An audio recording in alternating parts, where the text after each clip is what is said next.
ललितपुर जिल्लाको पाटन स्थित गोल्डन टेम्पलमा आएका छौँ। आज यो गोल्डन टेम्पलको बारेमा हजुरहरूले कति कुरा थाहा पाउनु भयो होला, कति कुरा थाहा नपाउनु भएको होला।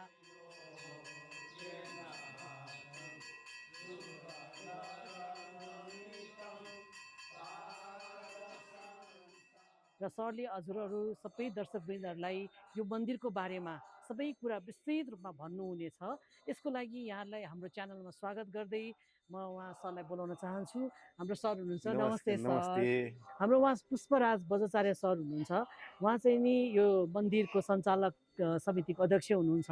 उहाँलाई हामी केही क्वेसनहरू गर्नेछौँ। उहाँले अझ हामीले क्वेसन गरेको भन्दा पनि धेरै कुरा, हामीले नजानेको कुरा, थाहा नपाएको कुराहरू भन्नुहुनेछ। त्यही भएर सरलाई स्वागत गरेँ मैले हाम्रो च्यानलमा। धेरै धेरै धन्यवाद। हिरण्यबाट महाविहार गोल्डन टेम्पलमा हजुर हजुर तपाईँको च्यानल मार्फत तपाईँले जुन इच्छा जाहेर गर्नुभएको छ, यो गोल्डन टेम्पल भनेको वृहत मूर्त तथा अमूर्त सम्पदाको चाहिँ एउटा धनी र चाहिँ नि संसारले एकै ठाउँ दुई ठाउँमा मात्र चाहिँ नि गोल्डन टेम्पल भनेर चिनिन्छ। एउटा यो हिरण्यबाट महाविहार गोल्डन टेम्पल, अर्को चाहिँ इन्डियामा पन्जाबको चाहिँ नि गोल्डन टेम्पल। हजुर, हाम्रो नेपाल अधिराज्यमा भएको चाहिँ एउटा मात्रै गोल्डन टेम्पल। यस्तो चिज मन्दिर र चाहिँ पेगोडा शैलीको मन्दिर र यसको संरचना पनि कसैसँग पनि मेल खाँदैन। यसै यो त्यही भएको हुनाले पनि यसलाई चाहिँ विश्व सम्पदाले चाहिँ नि उनीहरूले यहाँ चाहिँ गोल्डन टेम्पल, हिरण्यबाट महाविहारलाई गोल्डन टेम्पल भनेर चाहिँ नि यो नामाकरण गरेको हो। हजुर, अनि सर मैले अब हजुरलाई पहिलो क्वेसन नै यो गरेँ। अब गोल्डन टेम्पल भन्दाखेरि हामीलाई एकदम स्वर्ण मन्दिरै भन्ने नेपालीमा हामी भन्छौँ। यो मन्दिरको स्थापना कहिले भयो र सुरुको नाम नै गोल्डन टेम्पल थियो अथवा कसरी गोल्डन टेम्पल हुन आयो? अब टेम्पल त भन्यो तर फेरि महाविहार रहेछ भन्ने कुरा बल्ल हामीले पनि थाहा पाउँदैछौँ होइन। गोल्डन टेम्पल नामाकरण कसरी भयो र महाविहारको यो कनेक्सन के हो? र यसको चाहिँ नि एकदम राम्रो कुरा चाहिँ नि यो छिनफानो गर्नुपर्ने यो विषय पनि हो। एकदम राम्रो क्वेसन गर्नुभयो। यो हिरण्यबाट महाविहार, यसलाई चाहिँ नि गोल्डन टेम्पल हिरण्यबाट महाविहार नै सुनै हिरा जस्तो तल्केको एउटा मुसाको नामबाट चाहिँ नि रहन गएको। किनभने यो हिरा जस्तो तल्किने आँखा र सुन जस्तो शरीर भएको पहेँलो मुसाको नामबाट यहाँ चाहिँ नि मुसाहरूको चाहिँ नि रूप रङ चाहिँ नि अरू ठाउँमा चाहिँ खैरो हुन्छ, रातो किसिमको, यहाँ चाहिँ नि पहेँलो किसिमको अलि चाहिँ नि हुन्छ, पहेँलो किसिमको। अनि आँखा चाहिँ नि एकदम तल्केको हिरा जस्तो तल्केको हुनाले यसलाई चाहिँ हिरण्यबाट महाविहार। यसलाई पहिला चाहिँ नि पुरा पूर्वकालमा चाहिँ नि क्वाठबहा भन्दाखेरि भण्डार, तर रत्न चैत्य चाहिँ यहाँ उत्पत्ति भएको छ, पूजा हुन्छ। हाम्रो चाहिँ नि कुल देवता यहाँ उत्पत्ति भएको त धेरै भइसक्यो। अहिलेसम्म हाम्रो ईसा पूर्व 236 सम्मको चाहिँ हामीले एनालिसिस गरेर चाहिँ आइसकेको छ। यो प्रमाणित भइसक्यो। 2355 वर्ष चाहिँ यो भइसकेको छ, हामीले प्रमाणित गरेको मात्रै। तर आर्कियोलोजिस्ट र समुद्री चाहिँ नि जुन वास्तु टेस्ट गर्दाखेरि त्यसको चाहिँ वर्ष चाहिँ नि मन्जोश्रीले छेदन गरिसकेपछि, मन्जोश्रीले यो काठमाडौँ चाहिँ उपत्यकालाई चाहिँ छेदन गरेपछि, चोबारबाट गल्छीबाट पानी निकालिसकेपछि 3वटा पोखरी चाहिँ ठुल्ठुलो र रत्न चैत्य उत्पत्ति, चैत्य रत्न चाहिँ नि त्यो उत्पत्ति भएको, तेज उत्पन्न भएको चैत्य यो पोखरी चाहिँ 3वटा चाहिँ फेला पर्यो। एउटा स्वयम्भू रत्न चैत्य भयो, अनि एउटा हिरण्यबाट महाविहारको रत्न चैत्य भयो, अर्को साँखोको चाहिँ नि यो रत्न चैत्य भयो। यसमा चाहिँ नि स्रोत उत्पत्ति भएर चाहिँ नि यो तेज उत्पन्न भएको चाहिँ नि यो पोखरी र चाहिँ त्यहाँ चाहिँ नि यो भगवान बुद्धको स्तूपा रहने ठाउँ होइन, तेज कमलको पोखरी माथि चाहिँ नि त्यो भन्छ नि त, त्यसबाट उत्पत्ति भएको हुनाले नि यसलाई रत्न चैत्य भने त्यो बेला उत्पत्ति भएको। र पछि यो चाहिँ नि मन्दिर चाहिँ नि 2355 वर्ष नै भइसक्यो। लिच्छवीकालमा को राजा भन्ने कुराको के अन्दाज छ त? अब लिच्छवीकालीन राजा भनेको यो भास्कर देव हजुर, उहाँहरूको चाहिँ नि पालामा चाहिँ नि त्यो भने, तर त्यो भन्दा पनि यो चाहिँ नि पुरानो देख्न थालिसकेको छ। तर किनभने यहाँको चाहिँ नि वस्तुस्थिति र चाहिँ जुन चाहिँ चिज चाहिँ नि यहाँ चाहिँ देखिरहेछ, त्यसलाई चाहिँ नि हामीले चाहिँ नि यो टेस्ट चाहिँ नि अब गर्दै गइरहेछौँ। अब वेब टेस्ट भयो, यो चाहिँ स्टोन टेस्ट भयो होइन, वाटर लेभल टेस्ट भयो, सबै चिज चाहिँ यहाँ गरिसकेपछि यो चाहिँ नि पुरानो हो भने चाहिँ नि विदेशीहरूले पनि यहाँ चाहिँ नि प्रमाणित गरिसक्यो। एकदम महत्त्वले चाहिँ नि भरेको जुन स्वयम्भू चैत्यलाई चाहिँ जति महत्त्व दिन्छन् त्यो जस्तै यहाँ पनि महत्त्व दिएको चाहिँ नि ठाउँ यो भयो।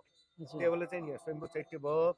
अब पछि चाहिँ नि यो यो भास्करदेव चाहिँ यो संस्कारी त यस्तो त्यो भएको हुन स्थापना गरेको भने हाम्रो शाक्यमुनि बुद्ध बाबा जो भन्छ यो पिङ्गला बिहारबाट उत्खनन गरेर पिङ्गला बिहार भनेको कहाँ छ यो पिङ्गला बिहार भनेको त्यहाँ चाबैल ए हजुर पिङ्गला बिहारबाट चाहिँ उत्खनन गरेर त्यो भग्नावशेषमा त्यो बेला चाहिँ पुरेको शाक्यमुनि बुद्ध हजुर उहाँलाई चाहिँ उत्खनन गरिसकेपछि यहाँ चाहिँ नि त्यो ल्याएर चाहिँ नि यहाँ कुलापाड कुलापाड भन्ने चाहिँ यहाँ हाम्रो पुरोहितको नि बज्रचारी पनि तान्त्रिक विद्यामा पनि पारङ्गत भएको कुलापाडलाई चाहिँ नि यहाँ चाहिँ चक्रेश्वर भन्छ उहाँलाई चाहिँ नि सपनामा त्यो भइसकेपछि जानकारी भइसकेपछि अनि त्यहाँ गएर यहाँ चाहिँ नि पहिलादेखि कस्तो हो भने यहाँ मुख धुन्ने जाने होइन हाम्रो गुजेश्वरीमा पशुपति गुजेश्वरी भन्छ नि त त्यो चाहिँ सबै चाहिँ यहाँ यो हेरेनीबाट महाविहारसँग लिङ्क भएको ठाउँ पहिलादेखि नै लिङ्क भएको त्यहाँ गएर चाहिँ नि हामी यो नुहाउने बिहान चाहिँ नीतिकर्मको सबभन्दा चोखो गरेर आउने ठाउँ त्यो यहाँबाट त्यहाँ फर्केर आएर यहाँ पूजा त्यो बेला चाहिँ नि उहाँलाई सपनामा देखाइसकेपछि भग्नावशेष त्यहाँ घुमेर आउँदै तर चाहिँ त्यो ठाउँमा चाहिँ नहेर्ने सधैँ भएपछि अनि उहाँलाई देखाइसकेपछि उहाँले चाहिँ त्यो भग्नावशेषमा पुरेको छ भने अनि राजालाई जानकारी राजाले पनि हो त्यसपछि चाहिँ उत्खनन गर्नुपर्छ तिमी त्यो गरेछ भने अनि त्यहाँबाट उत्खनन गर्दाखेरि मूर्ति उत्खनन गरेको यो भग्नावशेषबाट उत्खनन गरेको त्यो कति सय वर्ष कति हजार वर्ष पुरानो भने चाहिँ अहिलेसम्म कसैले भन्न सक्दैन त्यही भएर यहाँ भ्यालु चाहिँ महत्त्व त्यसबाट भएको त्यहाँबाट ल्याएर चाहिँ ल्याखचोकोमा राख्यो ल्याखचोको पनि उहाँ चाहिँ बस्नु मान्नु भएन मलाई एउटा ठाउँ यो भएन भने अनि नुबा चाहिँ नवकृति महाविहार यो ढलाचामा छ त्यहाँ चाहिँ राख्ने चाहिँ नि सोच गर्यो त्यहाँ पनि यो मन्दिर चाहिँ बनाइयो बनाउँदाखेरि त्यहाँ पनि बस्ने मलाई उहाँले चाहिँ के भन्यो मलाई चाहिँ नि साँच्चै मैले भने ठाउँमा मलाई चाहिँ त्यो गरेर सम्मान गर्नुहुन्छ भने मलाई यस्तो ठाउँमा राखिदिनु जुन चाहिँ ठाउँ चाहिँ बिरालोलाई चाहिँ मुसाले लखट्ने ठाउँ र चाहिँ नि मुसाले संरक्षण गरेको ठाउँ र त्यो ठाउँमा लगेर चाहिँ राख्नु भन्दाखेरि त्यो ठाउँमा कुन ठाउँमा छ त म बसेको ठाउँबाट उत्तरी भेगमा मोडामा उत्तरी ठाउँमा छ त्यो ठाउँमा गएर चाहिँ मलाई चाहिँ नि राख्नु भनेपछि अनि यो चाहिँ यो ठाउँमा चाहिँ क्वाठबा त्यहाँ रत्न चैत्य उत्पन्न भएको छ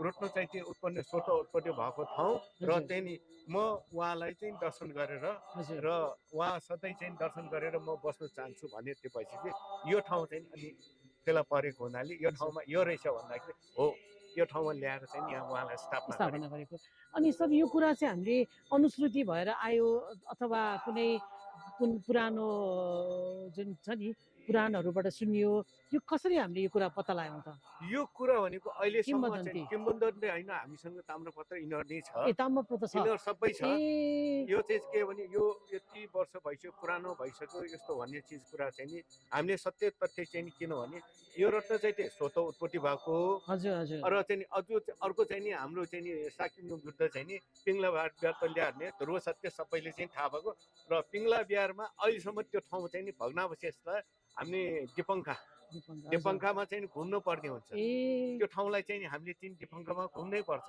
त्यो चाहिँ नि जुग 5वटा जुग चाहिँ मिल्यो भने मात्र चाहिँ दिपङ्का हुन्छ अन्यथा हुँदैन त्यही भएर पनि त्यहाँ चाहिँ नि अहिले पिङ्गला बिहार भनेर चाहिँ नामाकरण गरेर त्यो यो शाक्यमुनि बुद्ध उत्खनन गरेको ठाउँमा रत्न चैत्य स्थापना गरेकै अहिलेसम्म पनि छ र हेरेनीबाट महाविहारसँग उहाँहरू समन्वय छ भनेर हामी चाहिँ त्यहाँ बोकेर आउनेहरू त्यहाँको बस्नेहरू साक्यहरू प्रायः चाहिँ नि हाम्रो इलानानी साइडमा अहिलेसम्म पनि बसिरहेछ उहाँहरू हाम्रो चाहिँ नि पुर्खाले चाहिँ नि हामी बोकेर ल्याएको थियो किनभने त्यहाँ त भग्नावशेष भयो भग्नावशेष पुर्यो कसैले लिएर आउँछ अनि उहाँसँगै शाक्यमुनि बुद्धसँगै चाहिँ नि उहाँहरू पनि यहाँ आएर चाहिँ बसेछ हजुर भनेपछि यो हाम्रो चाबेलको बिहार छ नि चारु बिहार चारुमती बिहार भन्दा मुनि भनेपछि हामी त्यो सँगसँगै निर्माण भएको हो त यो चारुमती बिहार भन्दा पनि यो पुरानो भयो तर चाहिँ चारुमती बिहार चाहिँ नि यो स्तूपहरू चारुमतीले चाहिँ नि त्यो स्थापना गरिसकेपछि अब बिहारहरू स्थापना गर्दै गर्छ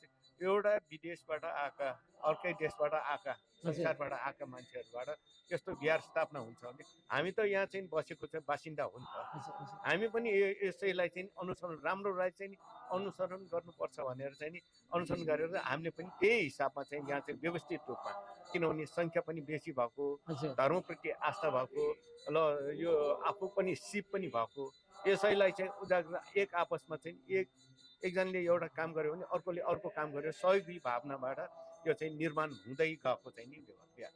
जुन अघि हजुरले मुसाको कुरा गर्नुभयो होइन, अब हामीले मन्दिरहरूमा त्यो छासमिस मुसा कहिले आउने त देखि नै राखेको हो।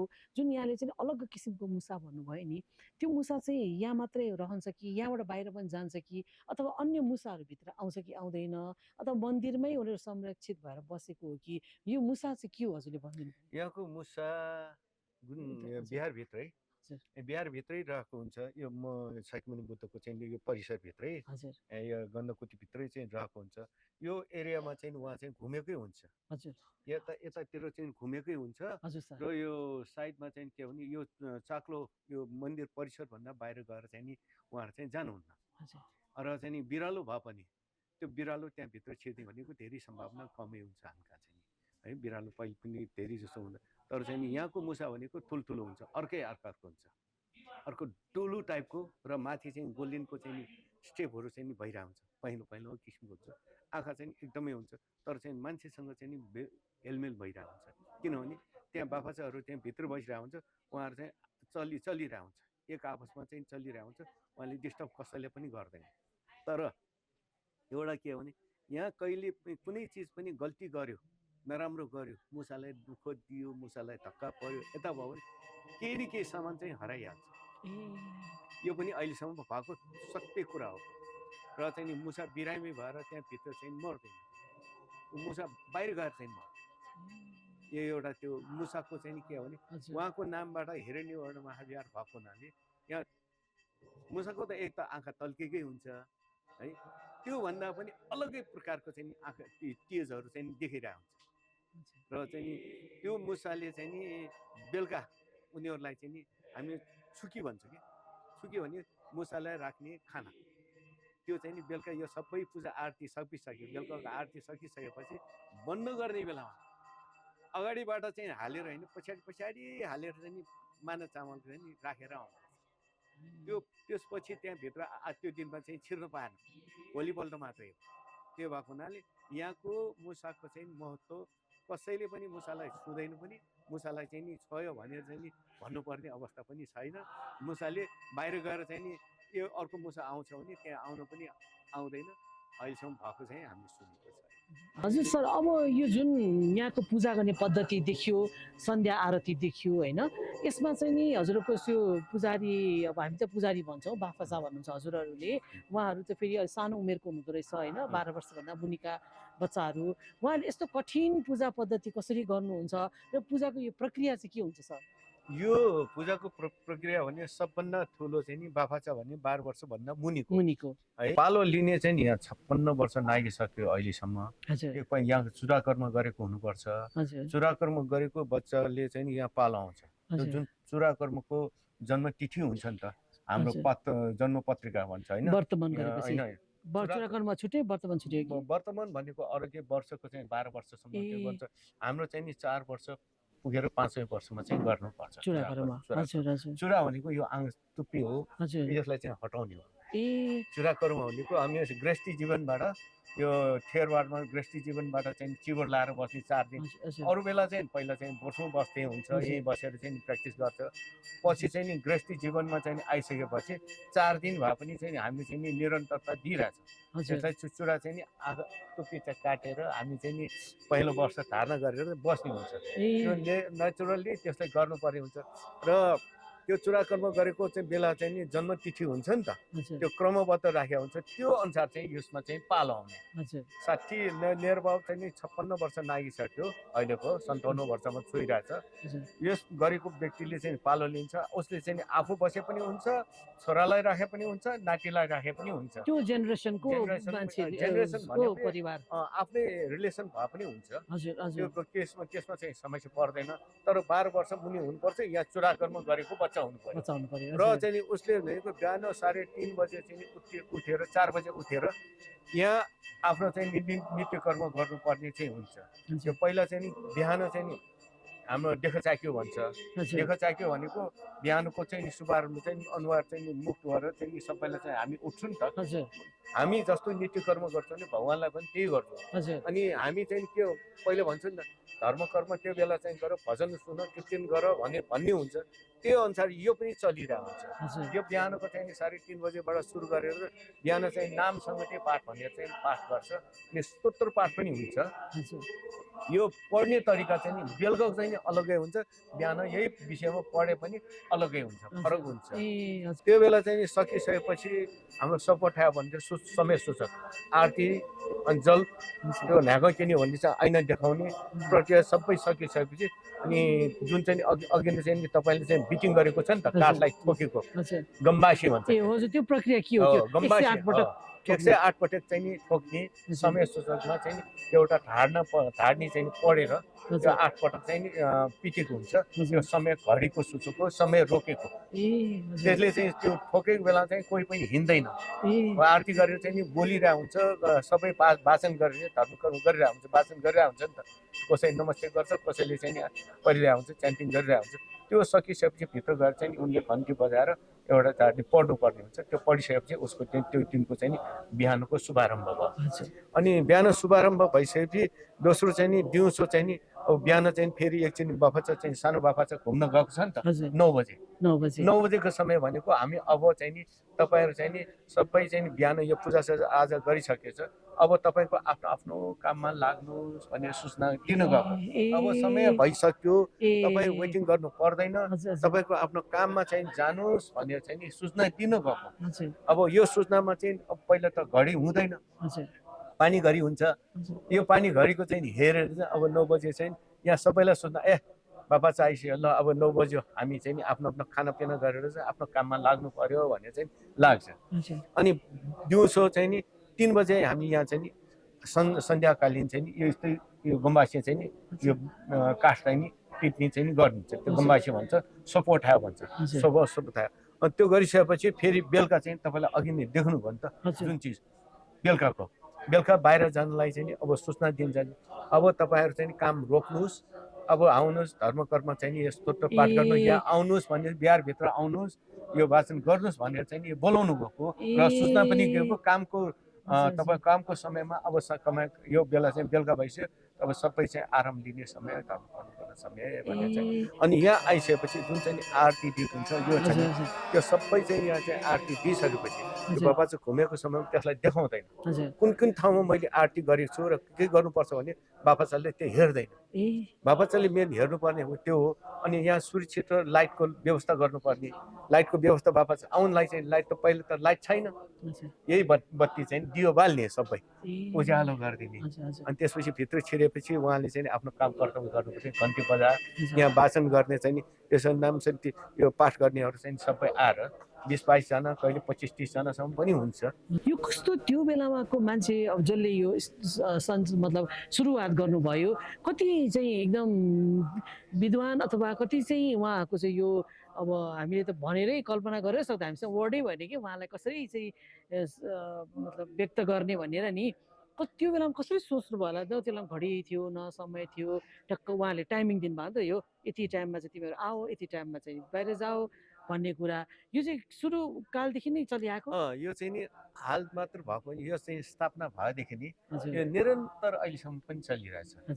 किनभने दिनमा यो दिन कोरोना लाग्यो, भूकम्प आयो, त्यो केही मतलब हुँदैन। यो चाहिँ यहाँको प्रथा भने रिचुअलमा र चाहिँ यहाँ नियममा बसेर गर्नुपर्ने काम अहिलेसम्म हालसम्म चाहिँ नि मैले चाहिँ नि केही थाहा छैन कि यो रोकेको छ, रोकेर चाहिँ यस्तो भएको छ भन्ने छैन। कोरोनाको समयमा मान्छे चाहिँ नि बाहिर निस्किन नहुने है, यस्तो समयमा पनि हामी डिस्टेन्स बरु टाढा राखेर मान्छेहरूलाई चाहिँ बाहिर चाहिँ नि आउँदाखेरि पहिल्यै चाहिँ 4-5 जना मान्छे अगाडि बढाएर मान्छेहरूलाई चाहिँ नि हटाएर यो क्लियर गरेर लाइन क्लियर गरेर स्प्रे गर्नुपर्छ, के गर्नुपर्छ त्यो सबै गरेर हामीले चाहिँ यो सञ्चालन गरिरहेको छ। अब भनौँ महामारी लाग्दाखेरि पनि नरोकेको चिज भनेर चाहिँ अहिलेसम्म चाहिँ प्रमाण छ। त्यही भएर चाहिँ यहाँ हेरेनी वर्ण महाविहारको चाहिँ औचित्यमा सबभन्दा ठुलो औचित्य भएको पनि यही हो। हजुर सर, अब हामीले अहिले यो धेरै कुराहरू हामीले बुझिसक्यौँ होइन, जुन अहिले यो पाठ पढिरहनु भएको छ उहाँ बाहिरबाट आउनुभएको भक्तजनहरू भनौँ होइन, उहाँहरूले त्यो पुस्तक चाहिँ के पढ्नुहुन्छ?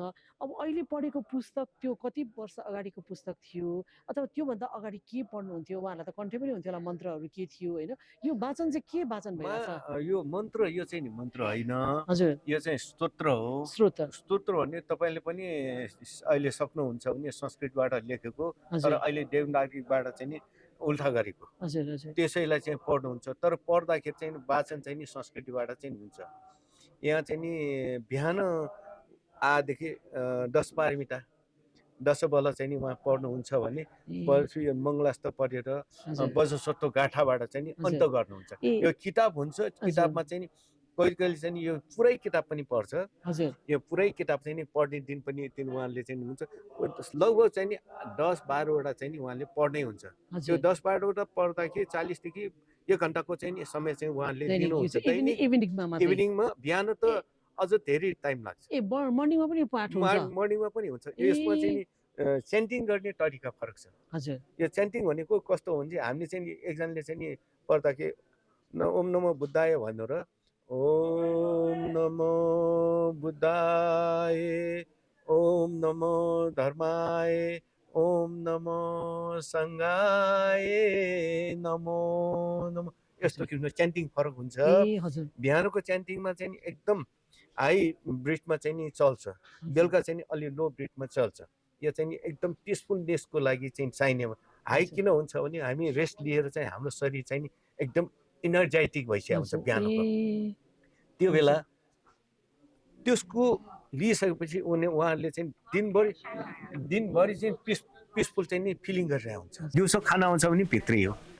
यो बाहिर भित्र गरेर यिनीहरू बसे पनि यो सराउन्डिङमा मात्र बसिरहन्छ। ल हेर्नुहोस् लुगा फेर्न आइदियो होइन उहाँलाई चाहिँ लुगा लगाइदियो। अब सुत्नुहोस् भनेर हामी चाहिँ लुगा नाइट ड्रेस चेन्ज गर्नु भन्ने जस्तै है। अनि यो गोल्डन टेम्पल जुन भन्यौँ नि हामीले सर, मैले भन्न खोजेको यो गोल्डन टेम्पल चाहिँ हाम्रो के भन्छ कहिले आएर नामकरण भयो? त्यो बेला त गोल्डन टेम्पल भन्ने पक्कै चलन थिएन। त्यो जुन स्थापना भएपछि कुन बेलामा आएर चाहिँ जस्तो विदेशीहरू आउन थालेपछि चाहिँ गोल्डन टेम्पल हामीले भन्न सुरु गऱ्यौँ कि? यो चिज चाहिँ नामाकरण धेरै भएको छैन। धेरै वर्ष चाहिँ भएको छैन। 3 दशक जति पहिला त हिरण्यबाट महाविहार हो। तर चाहिँ विश्व सम्पदाबाट यहाँ हेर्न आइसकेपछि यो पुरानो सम्पदालाई चाहिँ बचाउनलाई चाहिँ हेर्न आइसकेपछि उहाँले चाहिँ नामाकरण के गरिदियो भने यो ठाउँ चाहिँ सुन जस्तो तलीको यिनीहरूले चाहिँ हिरण्यबाट महाविहार प्रोनाउन्सिएसन गर्न नआएको। हिरण्यबाट प्रोनाउन्सिएसन गर्न नसकेपर र चाहिँ यिनीहरूले चाहिँ नि इन्डियामा पनि घुमेर आइसकेपछि गोल्डन टेम्पल भन्यो त्यहाँ देख्यो। अनि यो विश्व सम्पदाबाट नामाकरण यो अरूबाट भएको होइन, विश्व सम्पदाबाट भएको चाहिँ नामाकरण भएको हुनाले यसले चाहिँ गोल्डन टेम्पल भनेर नाम संसारमा चाहिँ नि उहाँहरूले पब्लिस गरिदिएको त्यही हो। अनि हामीलाई पनि एउटा चाहिँ चिठी पठाएर हिरण्यवर्ण महाविहार ब्र्याकेटमा गोल्डन टेम्पल भनेर यसलाई चाहिँ किन गोल्डन टेम्पल भन्दाखेरि यो सुनौला रङको चाहिँ नि मन्दिर। पक्कै पुजारी गुरुहरू पनि बज्राचार्य हुनुहुन्छ होला। यो बिहार चाहिँ यो हामीले जुन थेरवाद भन्यौँ वज्रयान भन्यो यो केलाई फलो गरिरहेछौँ हामी? यसको चाहिँ यहाँ यो महायान वज्रयान थेरवाद यो तीनैवटा चाहिँ फलोअप चाहिँ यहाँ दैनिक रूपमा चल्छ। त्यो पद्धति त्योलाई फलो गरिरहेछौँ। किनभने यो हामीले यो जुन बाफाचा भन्छ नि त यो महायानबाट चाहिँ नि आएको चाहिँ नि यो प्रथा त्यही हो। जुन चाहिँ अब थेरवादमा जुन अष्टशील पालना गरेर बसिरहेको हुन्छ यहाँ पनि अष्टशीलै पालना गरे। तर चाहिँ नि चिवर चाहिँ फरक हुन्छ। किनभने थेरवादमा रातो पहेँलो किसिमको कलेजी र पहेँलो किसिमको चिवर लाउँछ भने उहाँहरू सेतो लाउनुहुन्छ। यो कपडा चाहिँ नि के भने कपासको चाहिँ नि कपडा त्यो बुनेको कपडा चाहिँ नि त्यही हिसाबमा यहाँ चाहिँ टेलिकटन यिनीहरू चाहिँ चल्दैन। चिवर भनेको त्यो लाउने बाबाचाले लाउने लुगा। त्यसमा यहाँ चाहिँ सेतो। हजुर सर, अब हामीले यो महायान वज्रयान थेरवादको बारेमा हामीले अलिकति भए नै थोरै केही जानकारी पायौँ। अब यो मन्दिरको अगाडि ठ्याक्क फेरि अर्को एउटा मन्दिर देखिरहेको छु होइन। यो मन्दिरको बारेमा चाहिँ कसरी सँगसँगै हाम्रो स्थापना भयो अथवा के भयो यसको बारेमा हजुरले अलिकति हामीलाई यो सबभन्दा पुरानो चाहिँ नि मन्दिर चाहिँ यही हो। रत्न चैत्य यो मन्दिर हो। यो रत्न चैत्य मन्दिरमा चाहिँ नि के भन्छ भने यो स्वत चाहिँ नि उत्पत्ति भएको यो स्वयम्भू रत्न चैत्य र चाहिँ यो हिरण्यवर्ण महाविहारको रत्न चैत्य र साँखुको रत्न चैत्य स्वत समयमा चाहिँ यो पोखरीमा उत्पन्न भएको र चाहिँ त्यसैमा चाहिँ त्यो चाहिँ निस्किन्छ नि त हामी इन्द्रेणी सप्तरङ चाहिँ यो उत्पत्ति भएर चाहिँ मान्छेहरूलाई देखाएको ठाउँ हजुर यो यसमा चाहिँ नाग र नागिनी वरुणदतीले चाहिँ नि संरक्षण गरेको छ। हजुर यो अहिलेसम्म 22 सालमा चाहिँ नि हामीले चाहिँ यो ठाउँमा चाहिँ नि यो पोखरीमा चाहिँ नि काठको ठुल्ठुलो दलिनहरू राखेर छोपेर राखेर बिचमा चाहिँ रत्नचैत्य स्थापना गरेको हो। हजुर यो ठाउँलाई चाहिँ नि नाग र नागिनीले चाहिँ नि संरक्षण गरेको छ। त्यसैले गर्दाखेरि यता तलमाथि गर्दैन। हजुर त्यही भएर चाहिँ यो चाहिँ नि सबभन्दा पुरानो यो पोखरी थियो। पोखरीमा चाहिँ नि अहिलेसम्म कहिले नभएको घटनाहरू चाहिँ यहाँ चाहिँ नि धेरै चिज हुन्छ। यहाँ कोही नराम्रो चिज हुन लाग्छ, देशमा चाहिँ नराम्रो हुन लाग्छ, अनिष्ट हुन लाग्छ भने देखाउँछ। यहाँ अटोमेटिकली पानी भरेर चाहिँ नि देखाउँछ। त्यो पानी चाहिँ कहाँ भरिन्छ है भित्र? जमिनभित्रबाट चाहिँ नि उत्पत्ति हुन्छ। हजुर यहाँ भित्रैबाट पानी उत्पत्ति हुन्छ, स्वतः भएर चाहिँ यहाँ तल झर्छ। अघिको त्यो बाहिरनिर ल त्यही भएको हुनाले चाहिँ सबभन्दा चाहिँ के भन्नु पुरानो चाहिँ यही हो। अहिलेसम्म हामीले चाहिँ नि 2354 वर्षको चाहिँ नि हामीले चाहिँ हेरिसके। हजुर तर चाहिँ नि किन यो 2354 वर्ष पुगिसक्यो भने चाहिँ हामीले भन्दाखेरि आनन्द भन्थे साक्यमुनि बुद्धको चाहिँ नि सँगै बस्ने। हजुर उहाँले चाहिँ नि उहाँको चाहिँ त्यही बेला चाहिँ सकलाई चाहिँ नि सक आफ्नो सन्तानहरूलाई आफ्नो चाहिँ नि त्यहाँको बासिन्दाहरूलाई त्यो बेला चाहिँ तिम्रो कुनै बेला चाहिँ नि बिजनेस गर्नु व्यापार गर्नु जानुपर्छ भने नेपा भनेको नपा भनेको यहाँ भेडा पालन गर्ने ठाउँ, त्यसैको नामबाट चाहिँ उनको नामबाट चाहिँ नेपा भनेको नेपाल भन्ने थियो। यो अहिलेसम्म पनि तपाईँले चाहिँ योभन्दा 10-15 वर्ष पहिला पनि त्यो काठमाडौँ बाहिरको मान्छेहरूले नेपाल देशमा जाने हो। यही चाहिँ थियो भने नेपाल भनेको काठमाडौँ उपत्यकालाई चाहिँ भर्ने। चार भन्याङलाई चाहिँ यो काठमाडौँ उपत्यकालाई भन्ने भएको हुनाले यसलाई नेपाल भन्छ। र चाहिँ यहाँ साक्यहरू त्यहाँबाट आएर बासिन्दा यो चाहिँ बस्ती बसालेको ठाउँ। 2300 वर्ष अगाडिको कुरा भनेपछि त जुन हाम्रो स्वयम्भू छ नि, स्वयम्भूमा भएको उहाँ त्यो बिहारभन्दा पनि अझ पुरानो भन्ने बुझ्यो नि त सर? होइन, उहाँ त्यो स्वयम्भू पहिला उत्पत्ति भयो। हजुर त्यसपछि पानी त काठमाडौँ उत्पत्तिबाट बाहिर निस्केपछि पोखरी जन्मियो। पोखरी चाहिँ नि ठाउँ ठाउँमा पोखरी त भयो। पोखरी मध्येमा पनि रत्नचैत्य स्वयम्भू स्वतः उत्पत्ति भएको रत्नचैत्य यो त्यहाँ इन्द्रेणी चाहिँ मैले अघि भने इन्द्रेणी स्वतः आउँछ नि त। पानी परेपछि देखाउँदाखेरि कसरी आ भने जस्तो त्यस्तै चाहिँ उत्पत्ति भएको चाहिँ हो। र चाहिँ यहाँ चाहिँ नि नाग र नागिनी वरुण र वरुणदती नागले चाहिँ संरक्षण गरेको त्यो बेला संरक्षण गरेर राखेको त्यो ठाउँ यो ठाउँमा कसैलाई नराम्रो नहोस्, नराम्रो नगरिकन गर्न नदिएको ठाउँ। त्यसपछि यहाँ चाहिँ बस्ती बसिसकेपछि यो उहाँलाई चाहिँ नि सम्मान दिएर पोखरीको रूपमा पोखरीमा चाहिँ काठले चाहिँ नि बनाएर चाहिँ राखिसक्यो। त्यो माथि चाहिँ यो बनाइयो। तर बनाउँदाखेरि पनि यसलाई चाहिँ नि के आधारमा चाहिँ नि हामीले चाहिँ नि संसारमा लोकेश्वर करुणामय छ नि त। करुणामयको रथसँग चाहिँ नि यो रथको आधारमा चाहिँ करुणामयको रथ बन्छ। माथि बस्ने ठाउँ छ नि त, रातो मछिन्द्रनाथको बस्ने ठाउँ यही रूपमा चाहिँ बनाएको छ, यही साइजमा। उहाँले बनाउन सक्नु भएन भने उहाँलाई कन्फ्युज भयो। कसै चाहिँ नि गुरुहरू चाहिँ त्यहाँको चाहिँ नि यो बाराई कास्ट काम गर्ने यिनीहरूले सकेन भने यो नाप्न आउँछ। भनेपछि यहाँको नाप नक्सा यहाँको मेजरमेन्ट अनुसार त्यहाँको चाहिँ नि बनाउने रथको बनाउने भयो। यो त्यही भएको हुनाले यो चिज पुरानै हो भने चाहिँ नि प्रमाणित त्यो भयो। साक्यमुनि बुद्धको पनि आफ्नो गुरु हुन्छ, टिचर भन्छ नि त। अनि सबै चाहिँ नि सबैको गुरु पनि साक्यमुनि बुद्ध। वज्र सत्व भने वज्र घण्ट बोकेको हुन्छ। उहाँले चाहिँ नि वज्र घण्ट बोकेको हुन्छ। सायद चाहिँ नि अरू ठाउँमा चाहिँ नि जुन हिसाबमा रूपमा देखाइन्छ यो चाहिँ एउटा सलिड चाहिँ नि ढालेको चिज। एकचोटि ढालिसकेपछि अर्को चिज ढाल्नु नपर्ने, ढालेर चाहिँ बनाउनु नपर्ने, रिमेक गर्नु नपर्ने भनेपछि एउटै स्वरूप एकैचोटि बनाउने यस्तो बनेको चिज चाहिँ यहाँ चाहिँ चारवटा चाहिँ मूर्ति छ।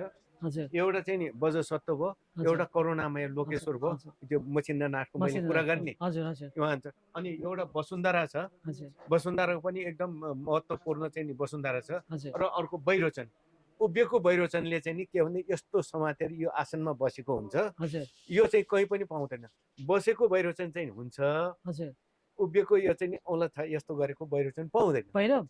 यो वैरोचन भनेको के? वैरोचन भने लोकेश्वर हो। लोकेश्वर वैरोचन भनेर तपाईँ वैरोचन पृष्ठ हुन्छ नि त, त्यो त्यसको चाहिँ नि वैरोचन लोकेश्वर हो। उहाँको चाहिँ नि रूपमा चाहिँ नि अर्को उभिएको रूपमा चाहिँ नि यही मात्र हेर्न पाइन्छ। र चाहिँ यसको महत्त्व भनेको अहिलेसम्म मछिन्द्रनाथको मैले अघि भने तपाईँलाई मैले गाँच्न खोजेको मछिन्द्रनाथ रथ चाहिँ नि 600 700 800 वर्ष अगाडि चाहिँ सुरु भयो। यहाँ सबभन्दा माथि लोकेश्वरको पनि माथि बस्ने चाहिँ उहाँ बस्नुहुन्छ। ए लोकेश्वर भन्दा पनि माथि चाहिँ विराजमान हुनुहुन्छ उहाँ। हजुर उहाँको धकीब्यामो भनेर चाहिँ त्यो हुन्छ। धकीब्यामोमा यहाँ त्यो रूप चाहिँ यो लिएर उहाँ लिएर जानुहुन्छ। साधना गरेर कसैले थाहा नहुने गरिकन पूजा साधना गरेर यहाँले यो रथ तयार गरिसकेपछि सबभन्दा माथि अन्तिममा चाहिँ अब तयार भयो सबै रथमा चाहिँ विराजमान गराउने भयो। करुणामयलाई विराजमान गराउनलाई चाहिँ उहाँलाई चाहिँ लिन आउनु। ए त्यो रथको सबैभन्दा माथिको त्यो सानो झन्डा के राखेको हुन्छ त्यहाँ चाहिँ उहाँ विराजमान हुनुहुन्छ। ए त्यो रथ चलिन्जेलसम्म जात्रा चलिन्जेलसम्म त्यसपछि फेरि ल्याएर यहाँ स्थापना गर्नुपर्छ। अनि त्यसपछि चाहिँ हाम्रो चाहिँ नि मछिन्द्रनाथसँग पनि रिलेसन हुने। मछिन्द्रनाथ पछि र यहाँ चाहिँ नि पहिलो भन्ने चाहिँ नि त्यत्तिकै थाहा हुन्छ। अनि पुरानो कति भन्यो मैले भनिराख्नु नपर्ने हिसाबमा त्यो रथ तानी लगिसकेपछि पुरा भयो। हाम्रो यहाँ चाहिँ नि विचार पूजा भनेर गर्नुपर्छ भोलिपल्ट। ए हजुर किनभने त्यो लिएर गइसकेपछि त यहाँ चोरी लगे जस्तो हुन्छ। मछिन्द्रनाथलाई पनि साधना गरेर लिएर आएको त्यस्तै यहाँबाट पनि साधना गरेर लिएर गइसके उहाँको रूपलाई चाहिँ नि यथास्थितिमा चाहिँ नि तपाईँलाई चाहिँ यस्तो नहुन् क्षमा पूजा गरेर अनि भोलिपल्ट विचार पूजा विचार गर्ने कसैले तपाईँलाई दुःख नहोस् के होस् यो नहोस् भनेर यहाँ विचार पूजा गर्नुपर्ने हुन्छ। अनि अर्को के हो भने हाम्रो चाहिँ नि डोल्मो भन्छ लगन खेलमा तपाईँले नुहार मछिन्द्रनाथ नुहाउनु त्यो दुधले स्नान गर्ने ठाउँ महास्नान गर्ने ठाउँ त देख्नु भएको छ। त्यो सँगै एउटा मन्दिर छ त्यो डोलोमाजु भन्छ। उसको करुणामयको लोकेश्वरको आमा अब डोलोमाजु भन्ने चाहिँ हामी नामका त्यो डोल्मो पूजा भनेको अहिले यसपछि रथ चाहिँ यो महास्नान सकिसकेपछि भोलिपल्ट हामीले चाहिँ गर्नुपर्छ। यो भोलिपल्ट यहाँ किन गर्नुपर्छ भने त्यहाँ चाहिँ कुनै पनि विघ्न बाधा नआओस् र कुनै पनि समस्या नहोस् भनेर त्यहाँ चाहिँ पूजा गर्नुपर्ने। यो हिरण्यवर्ण महाविद्यालयको 10 पारमिता आजहरू गएर क्षमा याचना गरेर तपाईँलाई कहीँ कसैलाई चाहिँ विघ्न बाधा हो तपाईँ चाहिँ नि यो जुन चाहिँ नि करुणामय लोकेश्वर जुन चाहिँ नि जनताको चाहिँ नि आस्थामा चाहिँ नि तपाईँलाई नराम्रो नहोस् सबैलाई चाहिँ नि कल्याण होस् र चाहिँ नि यहाँ चाहिँ नि धनजन सबै चाहिँ नि खाद्यान्न सबै वृद्धि होस् भनेर यसलाई चाहिँ नरोकोस् सहको लागि सहकालको लागि पूजा गर्नुपर्ने। त्यही भएको हुनाले हिरण्यवर्ण महाविद्यालयले चाहिँ नि पहिल्यैदेखि यहाँ ललितपुरमा धेरै चाहिँ प्रथाहरू चलाएको छ।